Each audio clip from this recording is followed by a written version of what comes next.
doesn't time fly when you're having fun? There's a lot there, so we're going to go straight on to our next discussion. I'll move down, so we have a panel.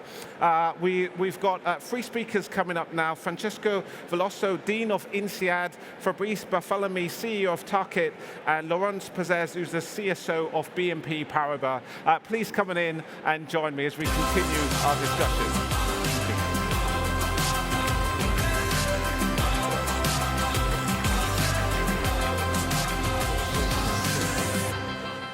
Good to see you.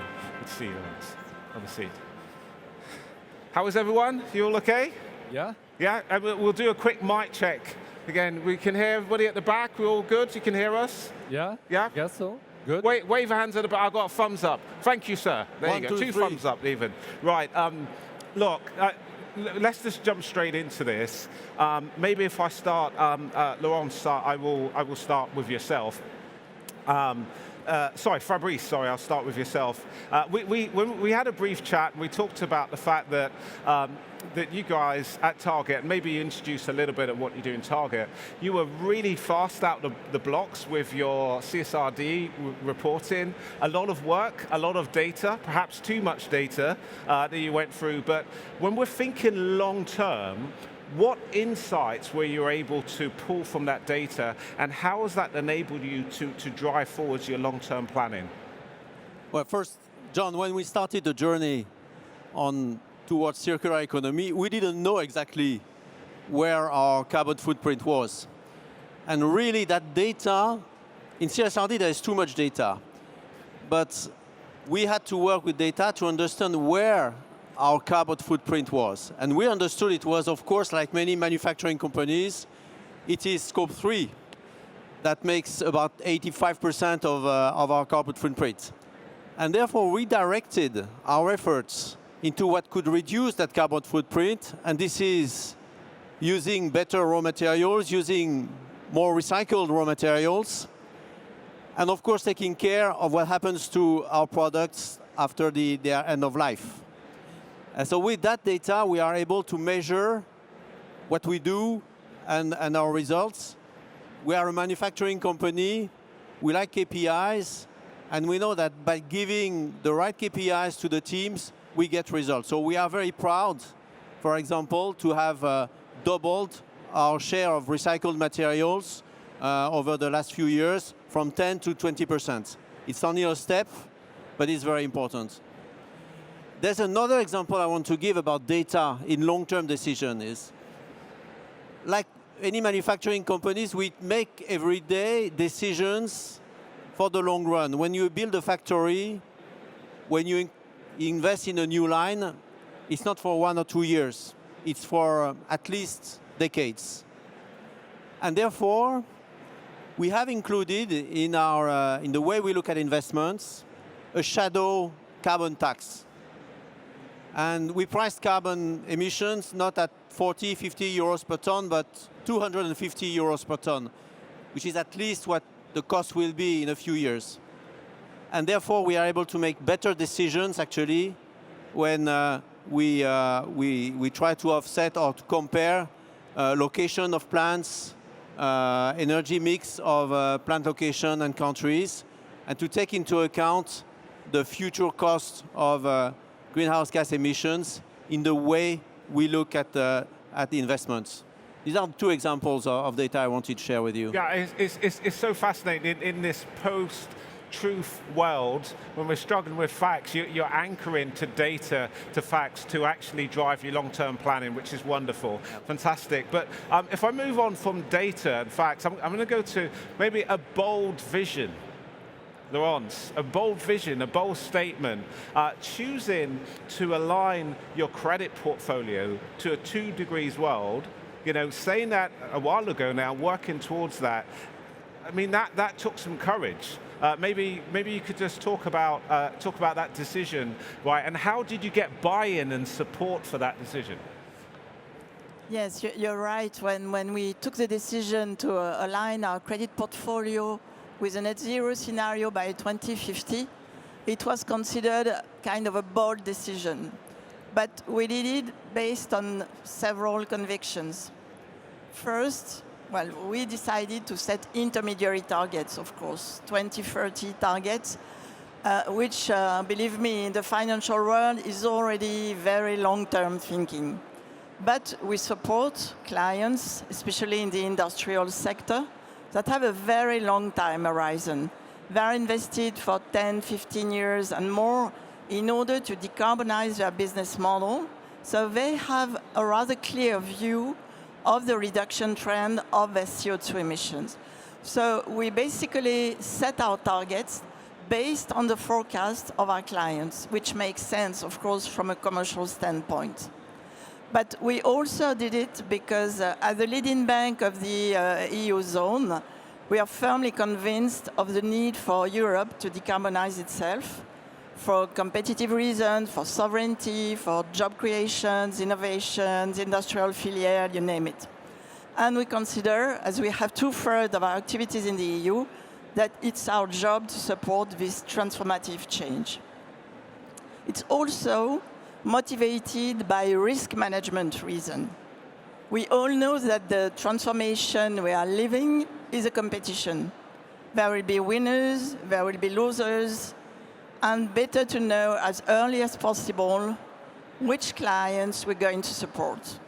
And last but not least, it answers the expectations of some of our stakeholders, such as, for example, institutional shareholders in the EU, who also have a risk management approach, representative of the civil society, of course, and the most important, our staff, who are very proud of belonging to a bank leading the transition. That's basically the rationale for us to take what seemed at 2022 to be a little bit strange.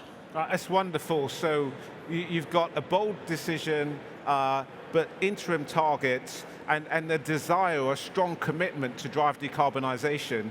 But if I may, Francesco, I'll come to you. If we challenge ourselves a little bit, that we're not quite there.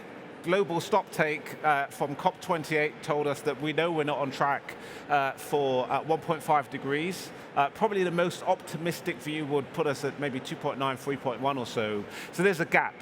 And quite often I refer to this gap as being closed by innovation, an innovation gap. So maybe, just to hear from yourself and your role at INSEAD, what are some of the things that can be done to unlock innovation to help to close that gap and drive decarbonisation, as we just heard from Laurence? Thank you. I think there are, obviously this is a big challenge, and so there are multiple elements that can contribute into it. I'd like to highlight two or three of them. One is to really challenge the business model. I mean, one of the things that often happens is that we get stuck in how to optimize what we do.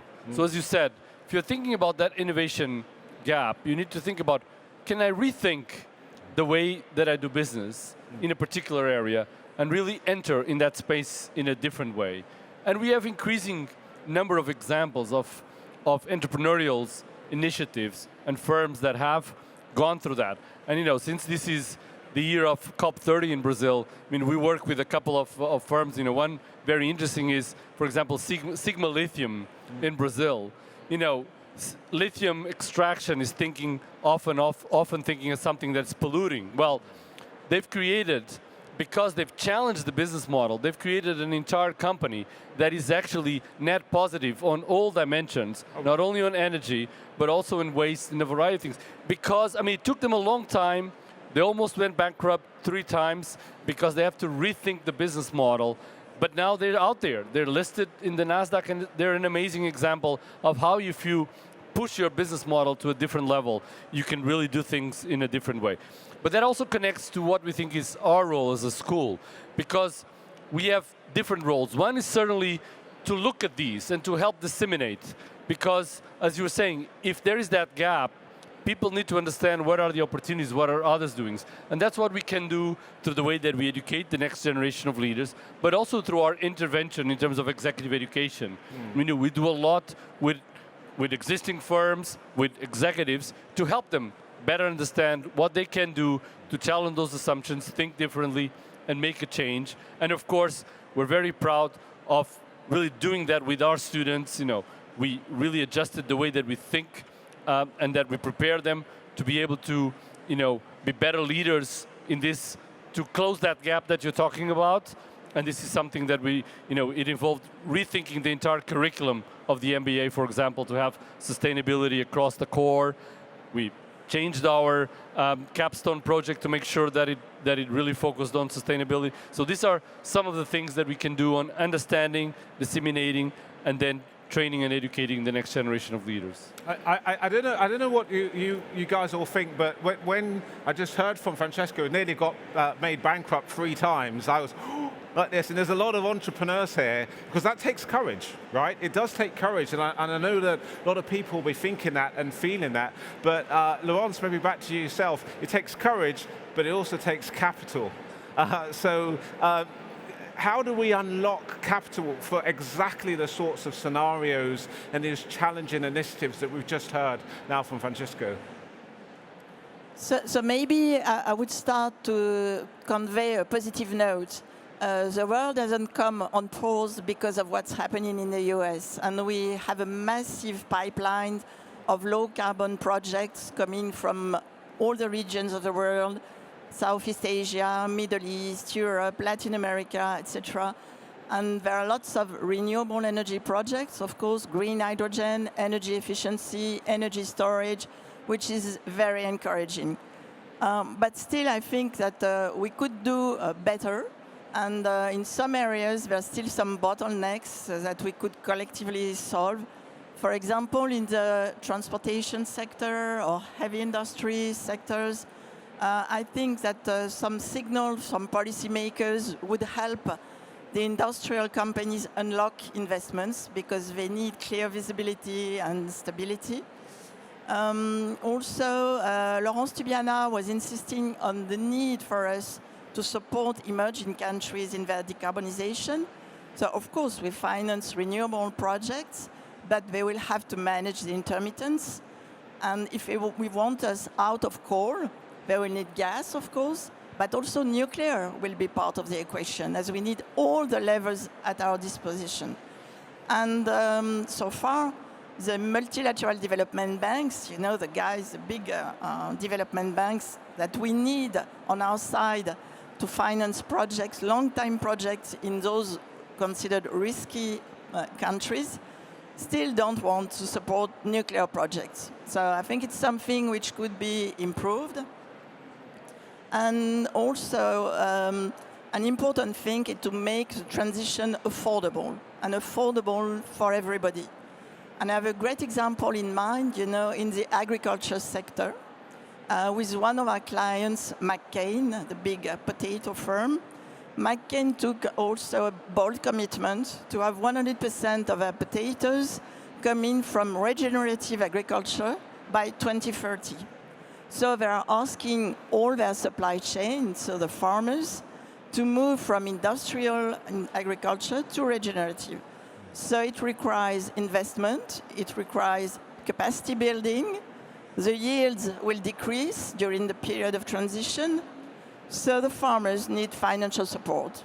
And that's where we come with low interest rates to help them on their transition journey. So I think this is also something important to have in mind, making the transition just and affordable for everyone. Yeah, I think that's a brilliant example of an institution such as your own, a bank, recognizing that it will take time. This isn't coming back to the immediacy bias, something that can be solved quickly, and also partnering and journeying with your client over time, which is fantastic. So we hear about bold, challenging business models, recognizing that we need finance. Banks such as your own leaning into that, but maybe I'm going to come back to you, Fabrice.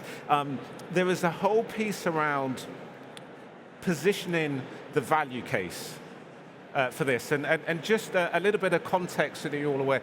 We surveyed with the World Business Council for Sustainable Development CSOs from all around the world. This data is just 3 weeks ago, very recent data, and one of the key areas that they really struggled with is how do I position the business case, the value case for what I want to do from a sustainability perspective. Do you have any insights or any examples of things that you can share on how you've managed to do that within your institution? Yes, for sure. And we have different stakeholders. Yeah. A very important stakeholder is actually who your shareholders are. In the case of Tarkett, we have a family who is controlling Tarkett, and they have that long-term view. So it's very easy for them, and they think also in terms of risk management. Their own wealth is tied to the long-term sustainability of Tarkett, and therefore they really support that long-term view and investment in sustainability. The other group of stakeholders that is relatively easy, I would say also, is internal. Our 12,000 employees worldwide, I think they are proud to work for a company for which sustainability is one of the key strategic pillars. We've done a lot of efforts actually to make possible that all of those 12,000 employees feel and act as ambassadors actually for our sustainability strategy. All that is pretty much easy. But at the end of the day, we're not a charity. We have customers, and these customers are not a charity. So when we sell carpet to BNP Paribas or to KPMG, we sell carpet to you. We might not know it, but we... Very good carpet. Very good carpet. Yeah. We have to give you a value case, and you want the best value for your money. And what I see personally is that the world is changing. 10 years ago, when I was meeting customers in the corporate world, I was always bringing on the table, forcing the discussion on the carbon footprint of our products, the recyclability, the circular economy, the fact that we were taking back all products. And people were listening to me politely. Now, when we talk to large customers and corporates, very often in their projects, they have someone dedicated to the environmental performance of the project and actually requesting us to come up with proof of our performance, proof of what we are saying, and that I see as a very positive movement. So there is a different proposition to each type of stakeholders, but for each of them, I think we have the answer. And at the end, it needs to make sense financially and economically. So if I'm telling you that the carpet you are buying from us will be recycled at the end of its life, it will allow you to improve your own carbon footprint and also improving overall the cost of your project. I think that's a wonderful story, and we often talk about the need to thread the needle. So if you imagine when you threaded a needle, it's tough, right? It's difficult to get to the central point whereby it is sustainable, but you're considering all of the potential financial impacts, the commercial benefits over the long term. So Francesco, I'm going to come back to you, because when we reflect on all of these conversations, bold vision, breaking the interim goals down, courageous business models, needing the financing, needing to convince internal stakeholders. Again, coming back to your role at INSEAD, how does this feed into how you're preparing future leaders to lean into this agenda? And also, when we look at people or existing leaders, what guidance or what advice would you give them based on your programs that you're delivering internally? I mean, we're an intellectually led institution, and this is important because one of the things that we're doing, and I mentioned before, looking at business cases and business models, is to have our faculty out there looking at what's going on and really, putting a really rigorous filter through that to understand what's working, what's not working, what needs to be done differently, what needs to move. And so that's quite important because, we talk about all the great things that are happening, but there's a lot of, we also live in a post-truth world where many things are claimed that may not be necessarily happening. And so having a grounded view about what's happening or not happening, what has an impact, does not have an impact, is quite important. And this is something that we take very serious in terms of our role, to do it in a way that's really data-driven and with the right mindset. So it starts there, and it starts with that intellectual commitment, and then bringing that to the classroom, and also doing that in a very interactive way. For example, about 6-7 years ago, we created an initiative called the Sustainable Business Initiative, which is effectively a collaborative of about 10 companies working together from different sectors to share and learn from the others. And we use that as a basis, for example, for many of our case studies development that we then bring to the students and that we bring to our executives. And so this interaction between what you do with the companies, learning from that, get it grounded, then bringing it back to the classroom and helping to disseminate is a very important part of what we do. And it's very important at all levels. And what I mean at all levels, and we feel that very significantly. I mean, if I start with my more junior students, which is the masters in management that typically are 22, 23-year-olds, I hardly have to convince anybody at that generation that sustainability is important, that the world is not heading where it needs to be, that there's a gap. I mean, it's more the other way around. They're sometimes coming back to you're doing a lot, but you need even to do more of it. Then, I mean, if you think about the MBA, and particularly we have a very global MBA, where say everybody is a minority, we have people from all over the world. And, this is exposed differently and felt differently. So, intersecting the knowledge that we have with this very different reality is extremely interesting from learning, but also from thinking differently about some of the solutions. You were talking also about the stakeholders and the different stakeholders. When you put all these people together and force them to think to some of these sustainability challenges, it really brings different perspectives. Because if you're coming from India or Pakistan, it's a very different thing than if you're here in Europe or North America or Brazil, and this is a very important part. The final bit is even all the way up. I mean, I was in a session early this morning to talk about boards. I mean, somebody mentioned this, that was quite an interesting statistic. 75% of the boards have 75 plus years old. There's a big gap on understanding. And so helping the more senior, understanding the challenge and understanding their role on this transition is extremely important. And so we like to operate at all levels, including at the most senior level, to help drive that change, because it takes all the levels to be able to move the needle. I couldn't agree more. And I'm going to come to you for, I know we're nearly out of time, a rapid fire. And this is why events like this are so important. You've got policymakers, CEOs, activists, you've got innovators. So maybe I'll stay with you, Francesco, just maybe 30 seconds. We'll have 30 seconds each on this. What would, considering all we just heard, the one no regret action you would suggest that people take away this? I mean, thinking long term. When you think about no regrets, because of this volatility, think about the risk factor. Whenever you're doing anything that mitigates, your negative, environmental footprint and also addresses risk, it's a complete no-brainer. So addressing those immediately is something that you should never regret and you should always be doing regardless of. Work through the risks. Fabrice?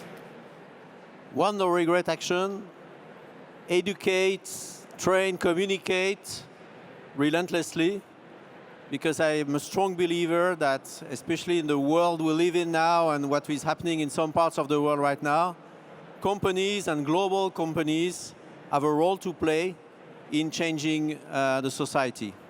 So educate, train, and communicate. Educate, train, communicate. Laurence, bring us home. For me, it would be put sustainability at the core of your strategy.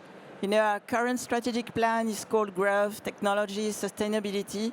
And believe me, I've been in the sustainability space for more than 15 years. It's a total game changer. It opens all doors to embed the topic everywhere, in the business development plans of all the activities, in training, in compensation, in innovation. So the topic no longer belongs to a bunch of people, sustainability leaders. It becomes everybody's business from the banker in the agency around the corner to the board member, the 70-plus guy. Okay, that's absolutely wonderful. Please join me in giving this panel a massive round of applause. Thank you so much. Thank you. Thank you. Thank you so much. Thank you. Thank you. Thank you. Thank you.